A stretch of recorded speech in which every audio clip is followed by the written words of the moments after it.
Hello, everybody. Welcome to my channel. My name is Adam and I review stuff. I reviewed recently the epic war film Waterloo, which is basically about the Battle of Waterloo.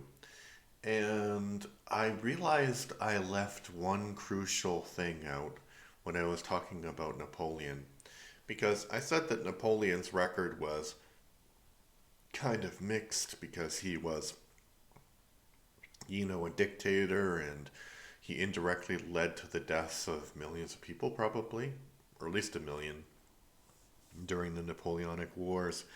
And I said that he wasn't exactly like Stalin or Hitler in the sense that he wasn't genocidal. And I also said, his record was a mixed bag. He had like a lot of positive things.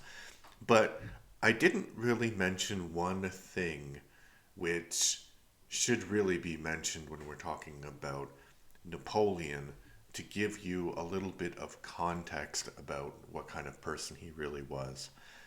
So, Napoleon, when he became emperor of France, France had all of these colonial possessions that, on the one hand, um, you know, gave France a lot of prestige, but on the other hand, were very expensive. So in North America, particularly, France at the time was in charge of Louisiana, which was the central part of America, not just the state of Louisiana, but basically everywhere the Mississippi River flowed was Louisiana. So that was expensive, and there wasn't very many people living there, so it wasn't economically viable. And they also had some French colonies and other parts of the North America that were much more valuable, like Haiti, because Haiti was producing sugar. So Napoleon decided to sell Louisiana to the Americans to get some money to fund his wars, and he decided that he would focus his control over Haiti. And one of the ways that he was going to do this for some reason is there had been a bunch. So let me back up a little bit. What happened during the French Revolution, unlike what happened in the American Revolution, is that they had these mottos: liberty, equality, and fraternity. And they took those two things very seriously, those two last things, fraternity and equality.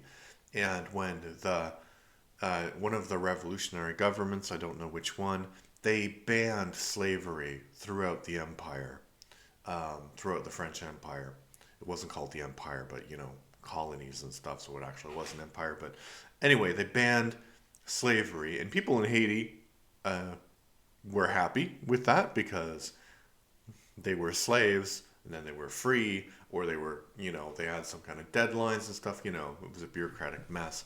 But Napoleon, a few years later, comes back and says, actually, guys, slavery is great. We're going to keep slavery in Haiti. And the Haitians are like, we don't think so. That's not where we're going to go with this. So they started to have this revolution, this Haitian revolution. And it was the one of the few successful slave revolts in the history of humanity, actually, which is pretty interesting. So there, Haiti was on fire basically, and the French were losing control of Haiti. So Napoleon had to send some troops to Haiti, and then he decided that he was going to send some Polish troops, and that's a complicated part of the story as well, because Poland had disappeared from the map entirely. Like 20 years before this time, there was the third partition of Poland, and Napoleon came along and he was doing away with ancient regimes all over the place. And he basically said, okay, I'm going to reconstitute Poland as the Duchy of Warsaw. And that way you can be independent within this Napoleonic system of Europe. And the Polish people were like, sure, we'll take that deal. We'll be independent. We don't like the Russians. We don't like the Germans. We don't like the Prussians. We don't like the Austrians. We don't like any of them. We want to be our own thing. So they supported that. So I don't know what the conversation was like on the ships going to Haiti, but basically, some Polish people were going to Haiti to help the French there, and they were like, "Sure, sure, we'll do that, we'll do that." And I'm not sure why they didn't tell them that it was a slave revolt, but they get to Haiti, and they're like, "Guys, this is a slave revolt. The French are the bad guys here. We're not going to fight for the French." So they switch sides because they're all about freedom and independence, and they help the Haitians uh, liberate themselves from the French government.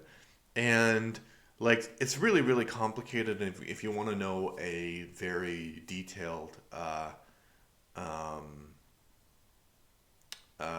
a detailed explanation of this, there's a great podcast called Revolutions by Mike Duncan, and he goes into all of this information about the Haitian Revolution. So check that out if you want much more detailed than I'm telling you right now. But there, the Haitian Revolution goes on and it's very complicated, and through various reasons, the new Haitian government decides they're going to massacre all of the white settlers, the French settlers, and they don't massacre the Polish people because they weren't part of this, right? They were supporting the independence. And because of this massacre, the um, the South in the United States, because they owned a bunch of slaves, were very uneasy. And this actually led to a lot of the conflict. This is why the pro slavery faction was so vocal in the time leading up to the Civil War, because you had to think about it like the Civil War happens in 1865, and so the slave revolt happens in the early 1800s, so 50 years before. So all of this is fresh in their mind that the slaves had killed their masters. So yeah, there is that, and also I think people who are not interested in history or don't know enough about history, they kind of look at ex-colonial places and they kind of make the racist assumption that those places are so poor because of the people who are living there.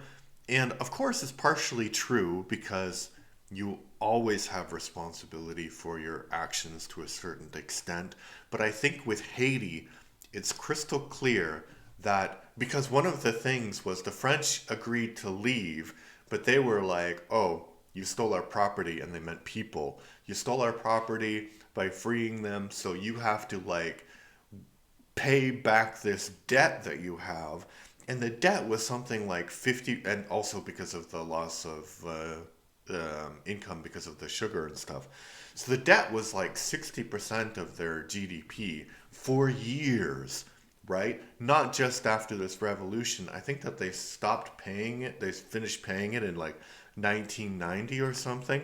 And to like pay back all of this money, they devastated their half of the island and stuff. So then you think, well, why not just not pay? Because after that, the American government was constantly intervening in the Haitian politics.